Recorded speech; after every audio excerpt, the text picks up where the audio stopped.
Isso, aquele que já deu catequese, sabe como é difícil pegar para uma criança o mistério da Trindade. Fala, padre, mas como pode ser que é um Deus em três pessoas?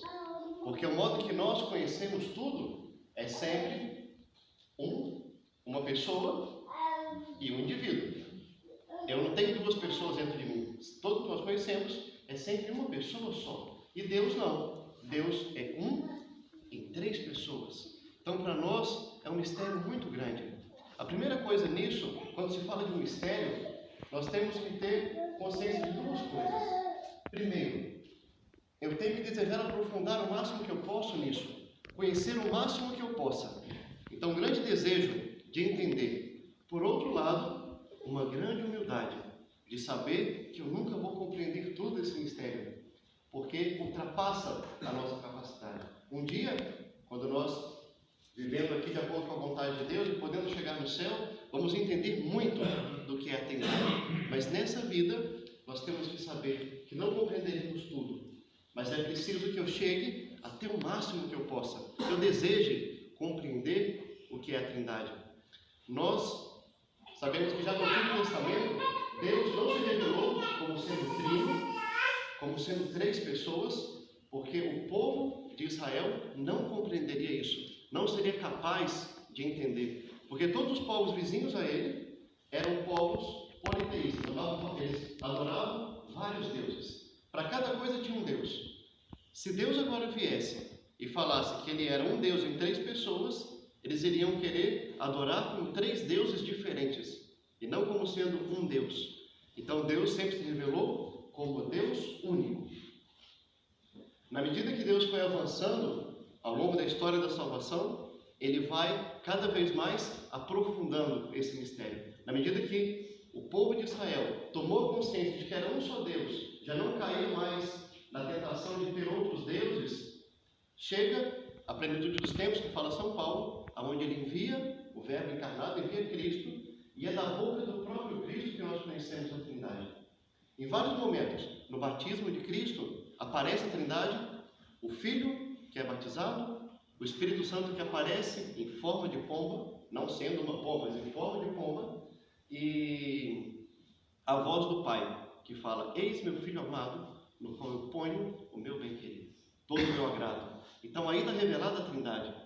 Mas não era suficiente, para nós ainda é muito pouco difícil de entender. Cristo, já no contexto da última ceia, a despedida dos discípulos, aí ele precisa tentar explicar melhor o que era essa Trindade. Como que os discípulos iriam lidar com isso? Porque conviveram com Cristo, sabiam que era Deus pelos milagres que fazia, pelos demônios que expulsava, o quanto ele ressuscitava, a doutrina que ensinava, só podia ser Deus. Mas viam só a Cristo. Como esses discípulos iriam entender quem era o Pai, que havia o Espírito Santo, como iriam ensinar isso? O próprio Cristo começa a falar com eles. Só que não é que a coisa dá muito certo, os discípulos não entendiam muita coisa. Tanto é que Filipe, já nos últimos momentos, fala com Cristo e fala, mestre, mostra-nos o Pai, e isso basta. Nós devemos ter pensado assim, ele não entendeu nada do que eu falei. E ele fala, Filipe, ainda não entendeu? Eu e o Pai somos um. Quem me viu, viu o Pai. Então, como não entrava na cabeça de Filipe, na nossa cabeça também é difícil de que entre esse mistério. E nosso Senhor segue explicando isso. E depois, e é o que é o mais belo da Santíssima Trindade, é quando Cristo, falando com os discípulos, já no capítulo 14, versículo 22 e 23 do Evangelho de São João, nosso Senhor fala assim, que ele se manifestaria aos discípulos, mas não se manifestaria ao mundo.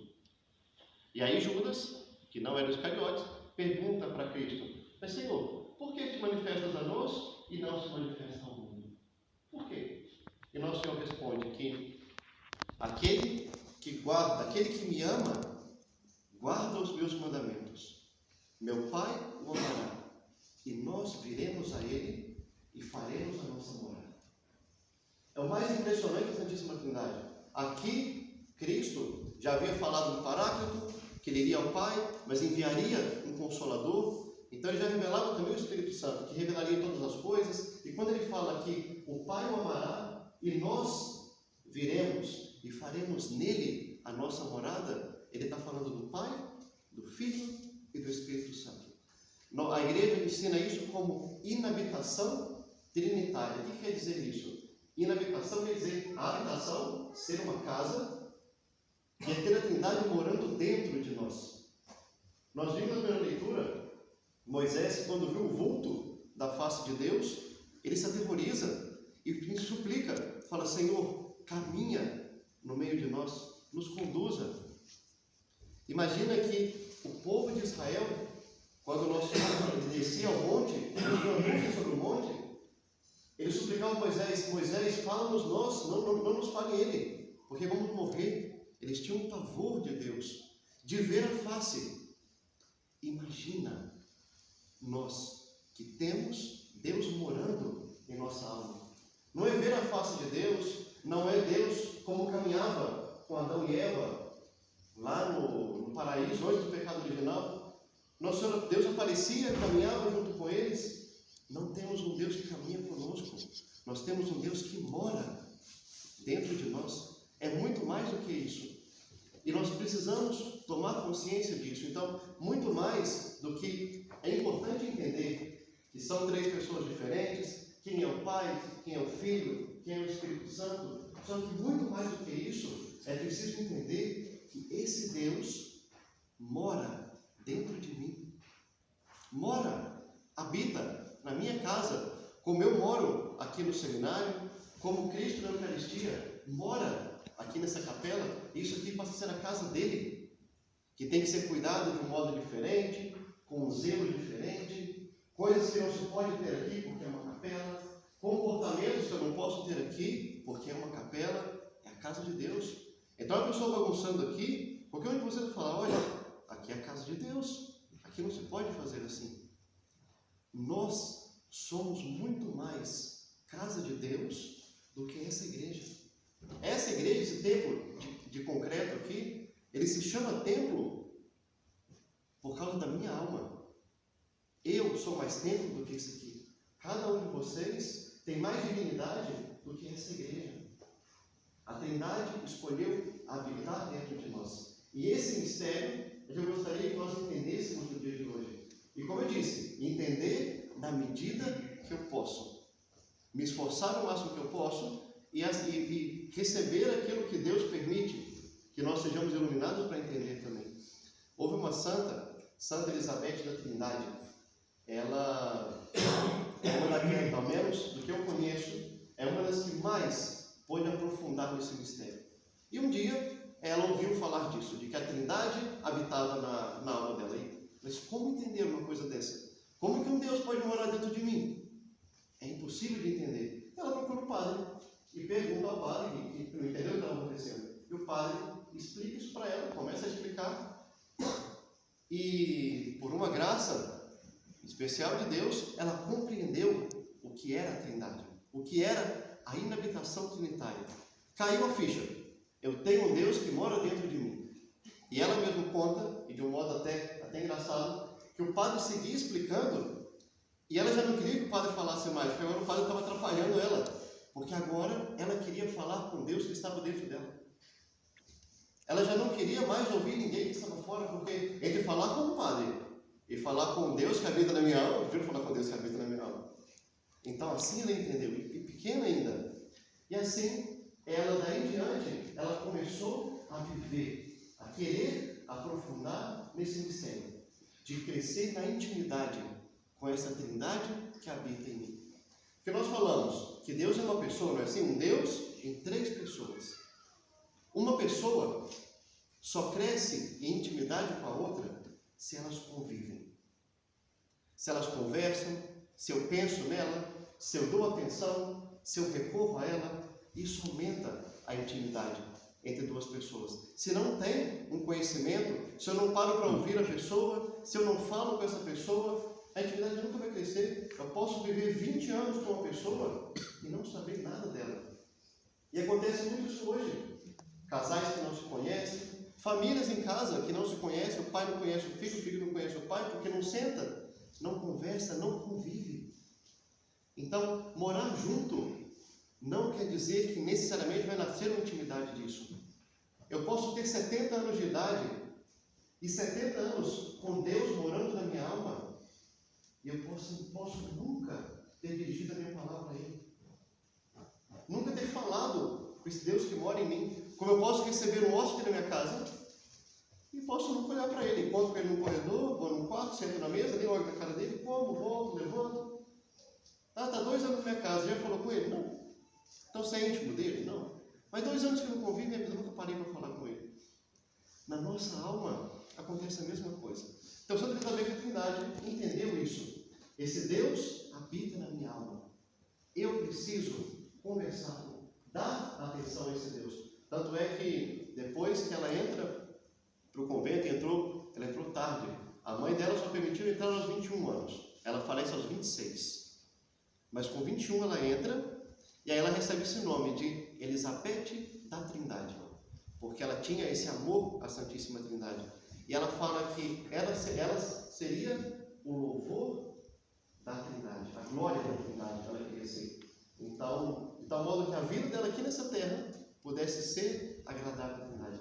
E ela fala que o segredo para crescer nesse amor à Santíssima Trindade e nessa intimidade com a Santíssima Trindade é o total esquecimento de si, para que eu pudesse voltar toda a minha atenção para Deus. Ao longo do nosso dia, nós somos muito preocupados conosco mesmos.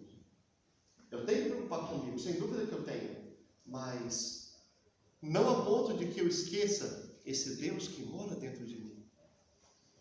Temos que tomar essa consciência. Eu tenho um Deus que habita na minha alma, é hóspede da minha alma. Ele me constituiu sua casa.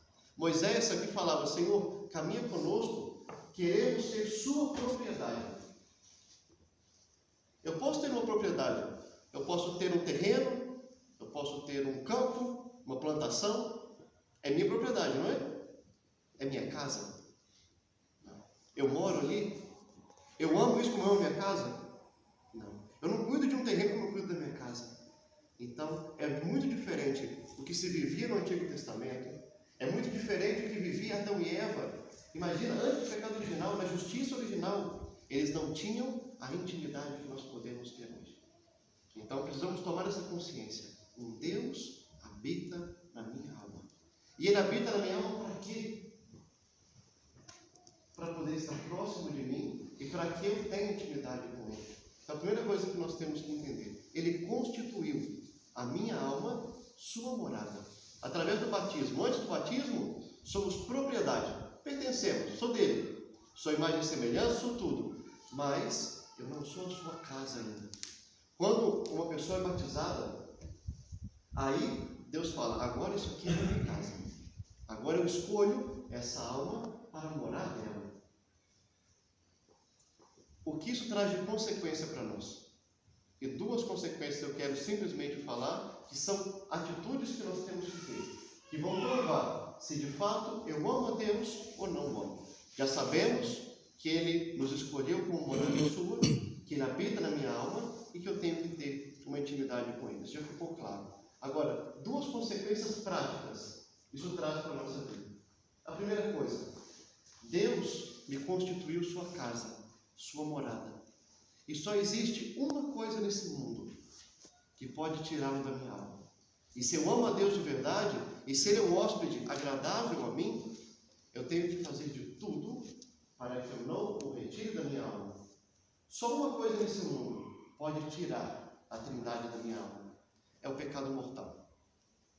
O pecado, nós sabemos que é uma ofensa a Deus, e nele tem uma distinção.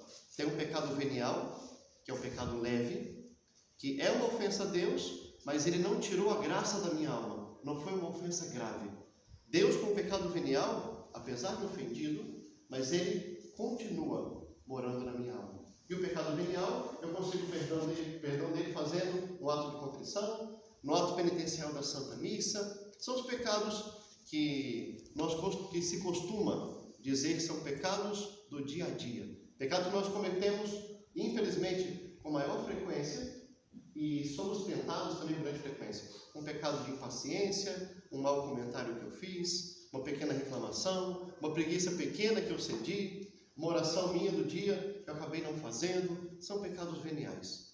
Esses ofendem a Deus, eu tenho evitá-los, porém não expulsa a Deus da minha alma. Agora, o pecado mortal é o pior que tem para nosso Senhor nesse mundo. Porque o pecado mortal é a única coisa que pode arrancar a Deus da minha alma. Quando uma alma, alguém batizado, comete um pecado mortal, a Santíssima Trindade é expulsa dessa alma. No mesmo instante. É como se eu, por mais que eu faça sem consciência, mas o que a Trindade ouve de mim, nesse momento, é assim: fora daqui. Não te quero mais aqui na minha alma. Agora aqui já não é a sua morada. Agora aqui habita o pecado.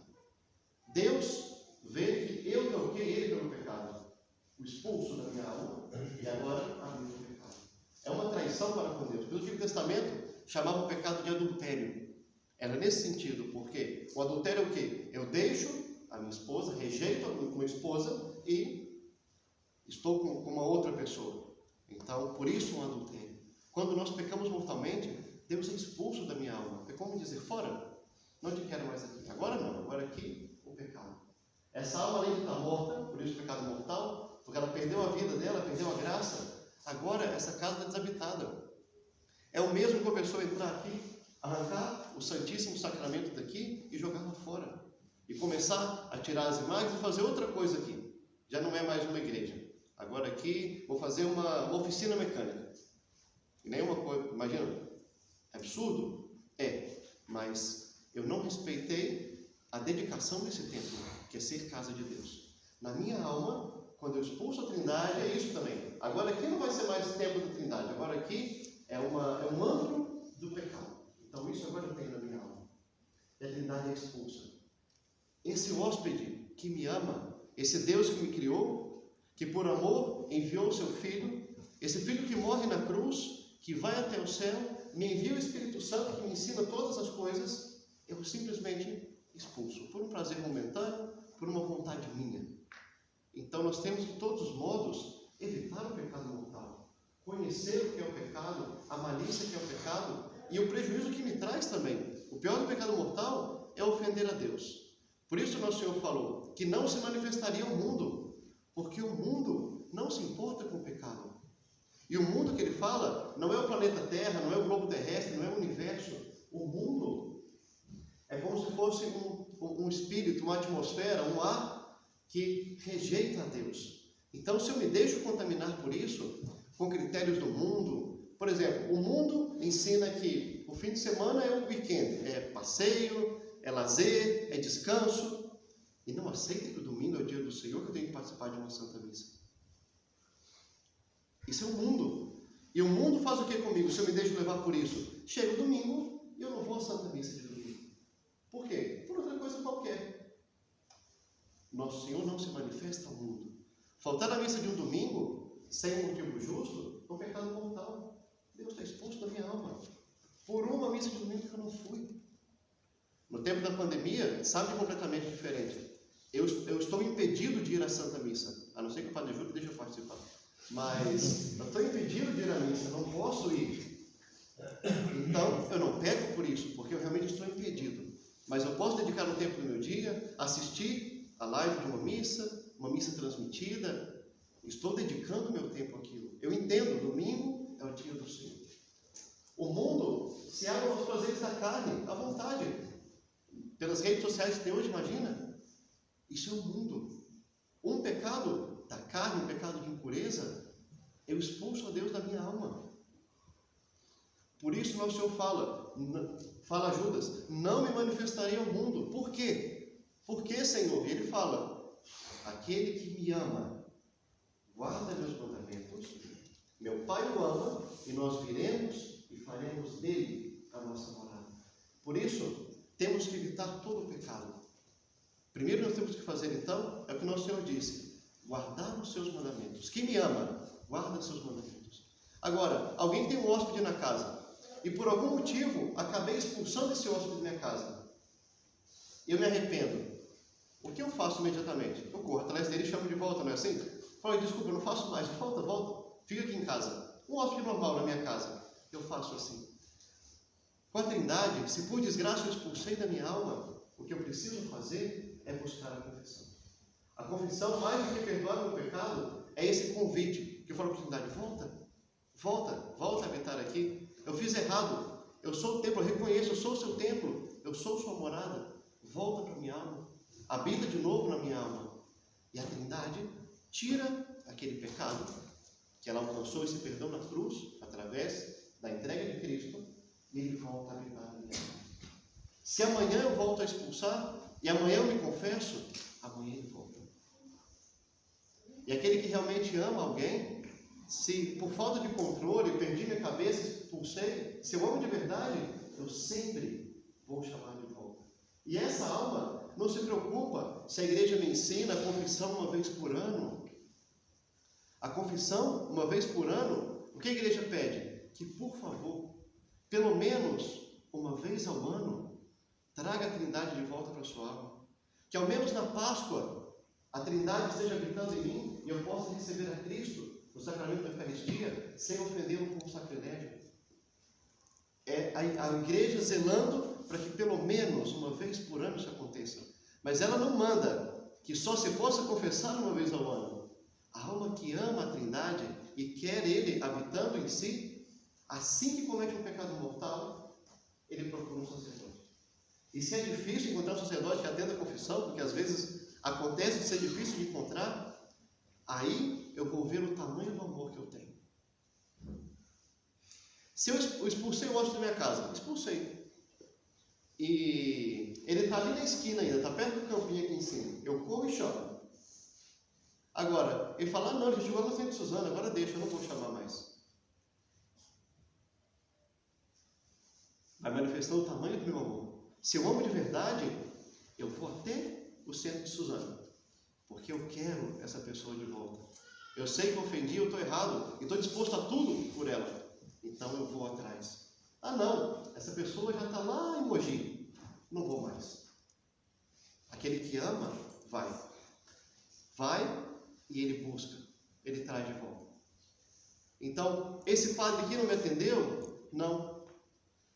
Achei que aqui eu ia conseguir a Trindade de volta, não consegui. Preciso ir mais. Busco outro padre. Não consegui? Não consegui. Outro padre? Não consegui? Não consegui. E eu vou buscando até que eu tenha a Trindade de volta. Eu não posso me conformar simplesmente. Ah, tentei. Então ele fica fora da minha alma. E Deus ama a minha alma como se fosse o único templo dele. Olha, tem várias outras almas para morar, padre. Você está na minha, você não está na minha. Para Deus não existe isso. O amor dele é total e único. Por ser infinito, ele consegue fazer isso. Ele não tem que dividir o amor dele. Ele sente a necessidade de estar na minha alma. Por isso que a Elizabeth da Trindade, a santa, ela dizia que o segredo é esquecer-se de si próprio. Aquele que esquece de si, nesse momento com a Trindade, ele não vai pensar: nossa, eu vou ter que ir até lá. Eu vou ter que fazer isso. Eu vou ter que passar por essa humilhação. Eu vou ter que... Não, ele ama, ele vai. Entendem? Por isso que esquecer de si é a chave para tudo. E pensar mais na Trindade. Pensar mais em Deus. Nossa, eu vou ter que fazer isso tudo. Bom, eu vou fazer isso tudo porque a felicidade da Trindade é estar na minha alma. E eu quero que a Trindade esteja satisfeita comigo. Eu quero ser um consolo para a Trindade. Eu quero agradar a Trindade. Então, a primeira coisa, evitar o pecado. E se por desgraça eu cair, buscar uma confissão. Eu tenho a Trindade de volta na minha alma. Agora, essa é a primeira coisa que o padre ensina, só para que a Trindade sempre esteja na alma de vocês. A segunda coisa, e essa é a mais importante, e a primeira sem ela não vai resolver muita coisa. Imagina, eu chamei esse hóspede: olha, volta para minha casa. Tá bom, ele volta. Eu não falo com ele, eu não procuro ele. Eu chamo de volta para quê? Para dar atenção, para que o ame. Ele não quer só morar, ele quer morar para poder estar próximo de mim e para ter intimidade comigo. Então, o outro sentido que tem, esquecer-se de si, quer dizer o quê? Dar atenção para a Trindade que está na minha alma. Eu acordo pela manhã, eu lembro de muita coisa. Eu lembro do trabalho, eu lembro do celular, eu lembro de muita coisa. Eu lembrei que eu acabei de abrir os olhos, eu lembrei da Trindade que está em mim. Quando criança, adolescente, e levava algum amigo meu para poder dormir em casa, ou então algum primo de longe que eu gostava muito vinha para minha casa e dormia em outro quarto que eu ficava ansioso para acordar. E assim que acordava, eu queria ver se a pessoa estava acordada também. Já aconteceu isso com vocês também. Você acorda e você logo busca uma pessoa que ama. E quer saber se a pessoa está acordada, se não está. Se está, você já procura. E quer passar o dia junto. Se a pessoa tem que ir embora, você sente que ela teve que ir embora. Se ela tem que estar com outra pessoa, podia dar conta. A Trindade está na minha alma, totalmente dedicada a mim. E espera que eu possa me dedicar a ela. Eu imagino que todo mundo aqui já se hospedou na casa de alguém. E é bom quando eu estou hospedado na casa de alguém, a gente recebe atenção. Se preocupa, pergunta como você está tudo bem, e deixou tudo, sentou com você, está ali por conta. Assim um hóspede se sente bem. Um hóspede que não tem isso, ele fica meio assim. A Trindade na minha alma também espera a minha atenção. Então, não só eu tenho que cuidar de que ela esteja na minha alma, não só isso, mas eu preciso tê-la na minha alma para crescer nessa intimidade com ela. Que não se passe anos sem que eu possa conviver com ela. E se passou anos, assim que eu descobri, ela só tem com muita atitude. Não pensa numa Trindade na minha alma que me julga o tempo todo. Nossa, mas ele nunca olhou para mim, ele não me dá atenção. Amanheceu, anoiteceu, não falou comigo. Eles sabem, eles não sabiam disso. Mas a partir de hoje, eles sabem. E depois que eu sei, aí já me traz uma responsabilidade também. E é simplesmente isso, lembrar que a Trindade está em mim, falar com Deus com essa consciência. Ele vive em mim. Então isso muda completamente a nossa vida. Faz com que eu me esqueça de mim e pense somente em Deus. Então, se o pecado me atrai pelo prazer, se eu penso mais em Deus do que em mim, eu vou dizer, eu não quero esse pecado, porque isso vai ofender a Ele. Então, sou muito mais estar com Ele do que esse pecado. Se uma coisa que eu faço agrada a Deus, eu vou fazer mais, porque eu quero que a Trindade continue em mim e continue agradável a mim. Mas entendam, o principal que Deus quer ao morar na nossa alma é o nosso amor.